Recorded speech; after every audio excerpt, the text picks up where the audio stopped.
Dear Indian education system, पापा, mummy और society, आज मेरा रिजल्ट आ गया और मैं फिर से फेल हो गया। इसलिए एक बहुत बड़ा कदम उठाने जा रहा हूं, लेकिन उसके पहले आप लोगों को मेरे बारे में कुछ चीजें जानना बहुत जरूरी है। 10th तक मैं पढ़ाई में बहुत अच्छा था, अच्छे नंबर आ गए तो माँ बाप तो छोड़ो, मेरे सारे दोस्त, पड़ोसी, दुकानदार, यहाँ तक कि मेरे अपार्टमेंट का गार्ड भी मुझे बोलने लगा, साहब आप तो साइंस ही लोगे, इंजीनियरिंग ही करोगे। नहीं, ऐसी बात नहीं है कि मेरे को साइंस पसंद नहीं थी। I love science. Science is beautiful. Science is the ultimate truth. लेकिन जब मैं 11th में आया तो स्कूल में और कोचिंग इंस्टीट्यूट में हमारे हाफ इंटरेस्टेड टीचर्स साइंस तो पढ़ाते ही नहीं थे। पढ़ाते थे तो सिर्फ रोबोट की तरह कम से कम टाइम में MCQ सॉल्व करना। That killed the beauty of science, sir. और वो मेरे क्लास का फिजिक्स टॉपर, वो तो ये मानता ही नहीं था that evolution actually happened. उसको सिर्फ जल्दी जल्दी MCQ सॉल्व करने थे। So much obsession with science, huh? Yet India hasn't won a single Nobel Prize in science since independence. Nobel Prize तो चलो awards हैं। India produces the maximum number of engineers per year. Yet India ranks 60th in the Global Innovation Index. That means no major innovation has happened since independence. सिर्फ Aryabhatta invented zero, यही करते रहते हैं।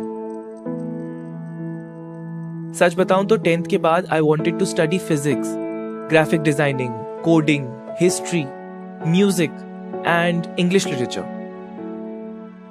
मेरे intelligence और calibre का valuation in सारे subject से क्यों नहीं हो सकता था?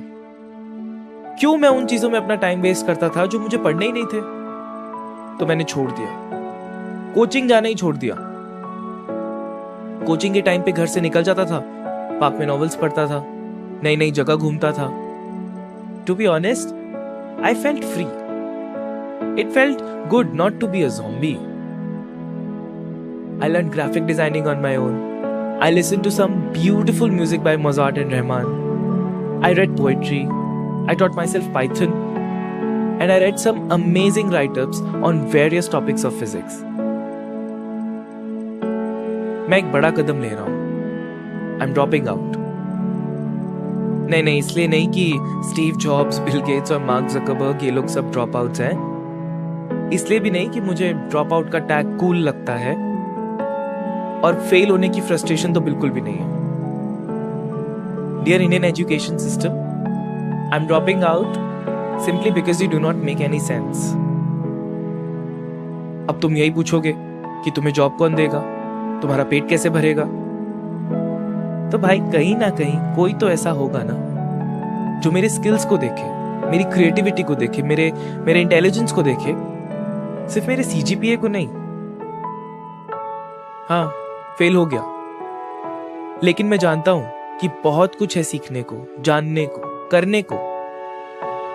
सिर्फ मेरी मार्कशीट ही कहती है ना कि मैं कुछ नहीं कर पाऊंगा, लेकिन मैं जानता हूं कि कुछ ना कुछ अच्छा तो कर ही लूंगा.